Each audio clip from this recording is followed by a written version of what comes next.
السلام عليكم ورحمة الله وبركاته، ازيكم عاملين ايه؟ النهاردة بإذن الله هنعمل فاهيتة الدجاج زي اللي بنجيبها من المطاعم بالظبط. هنعمل كمان مكرونة بالطماطم على طريقتي، يا بإذن الله هتعجبكم لو جربتوها. ولو أول مرة تشوفوني متنسوش تحطوا لايك وتشتركوا في القناة وتفعلوا زر الجرس عشان يوصلكم كل جديد اللي احنا بننزله. أول حاجة هنجيب حلة على النار ونحط فيها مية سخنة، وهننزل فيها ملح وزيت عشان نسلق المكرونة. وأي نوع مكرونة بتحبيه يعني استعمليه. أنا استخدمت المكرونة قلم. لو عايزة سباكيتي أو صغيرة أو هلالية براحتك.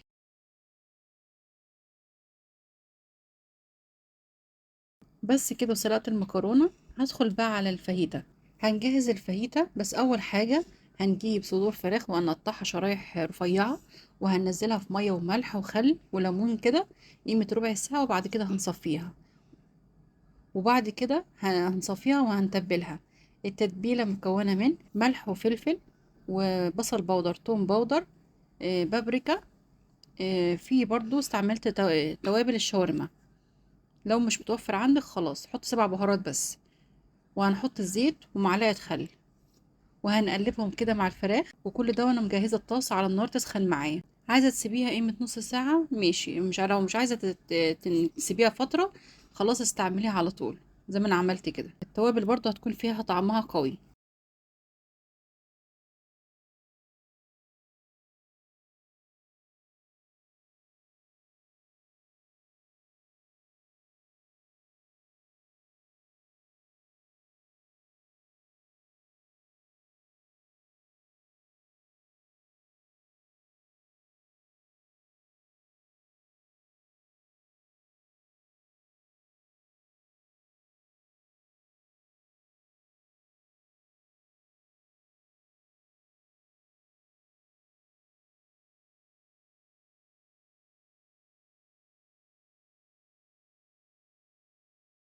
هنحط الزيت على النار في الطاسة اللي احنا مسخنينها،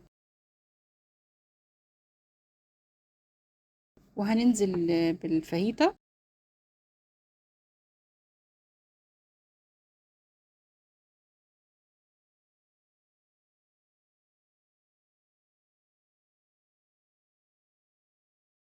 وهنقلبها يعني على الناحيتين عشان تستوي معايا. وهجيب 5 فصوص توم مفروم، وهشوحهم برضو مع الفراخ.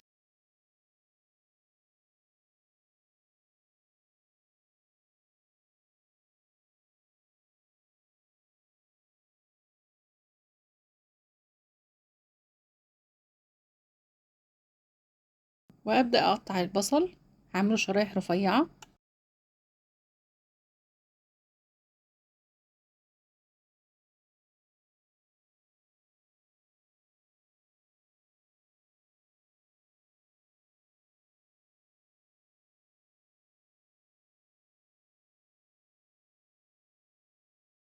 وهنزلهم على على الفراخ، وهشوحهم مع الفاهيتا.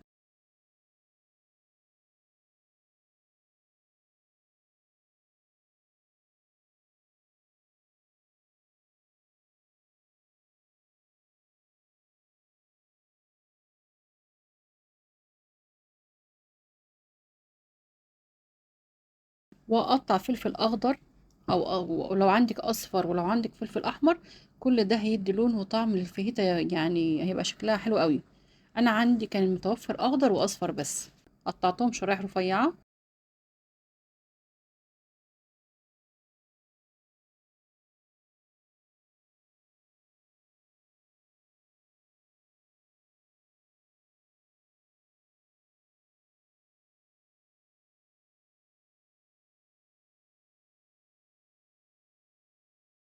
ونزلتهم في الطاسة. سهلة خالص، ما خدتش معايا وقت. لو انا رايحة النادي ولا عايزة اعمل سندوتشات ولا عايزة اخرج مع الاولاد، يعني السندوتشات الفاهيتا دي اسهل حاجة ممكن تعمليها لاولادك، بنظافة عن اللي بتشتريها من بره طبعا. وتنفع في المصايف برضو. يعني حاجة سهلة جدا، ما خدتش معايا 10 دقايق، والطعم والشكل يعني هتدعيلي بإذن الله.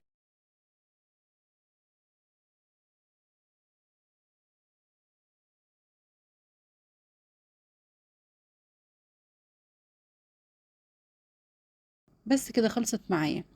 هنعمل بقى شوية مكرونة بالصلصة جنب الفاهيتا. هنحط زيت، وهننزل بصلاية مفرومة، وهتشوح معايا كده وتدبل معايا، وهنزل معلقة صلصة كبيرة. دي الطريقة المعتمدة بتاعتي في المكرونة بالصلصة. أتمنى تجربوها وتقولوا لي رأيكم إيه.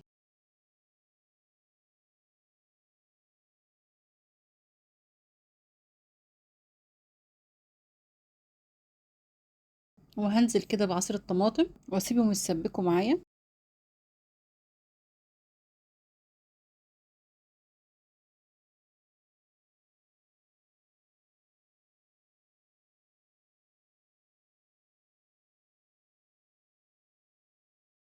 هحط مكعبين مرق، رشة فلفل أسود، رشة سكر وملح.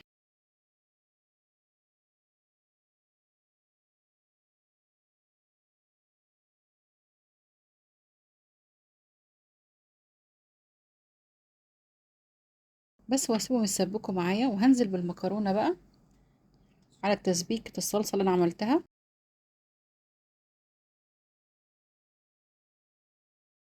واسيبهم يتشوحوا 5 دقايق كده في الصلصة.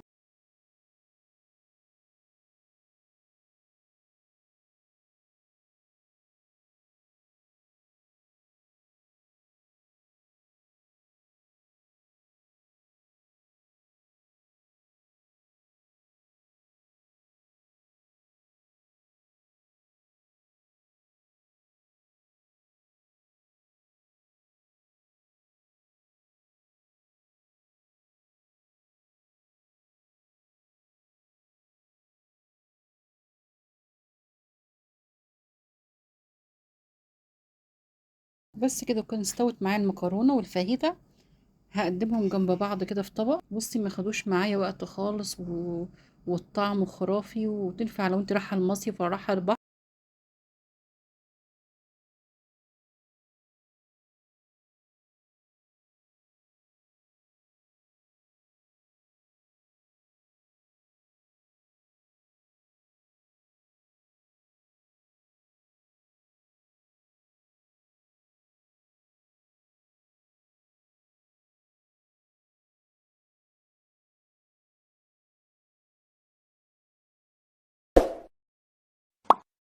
ولو عجبكم الفيديو ما تنسوش تحطوا لايك وتشتركوا في القناة وتفعلوا زر الجرس عشان يوصلك كل الجديد اللي احنا بننزله.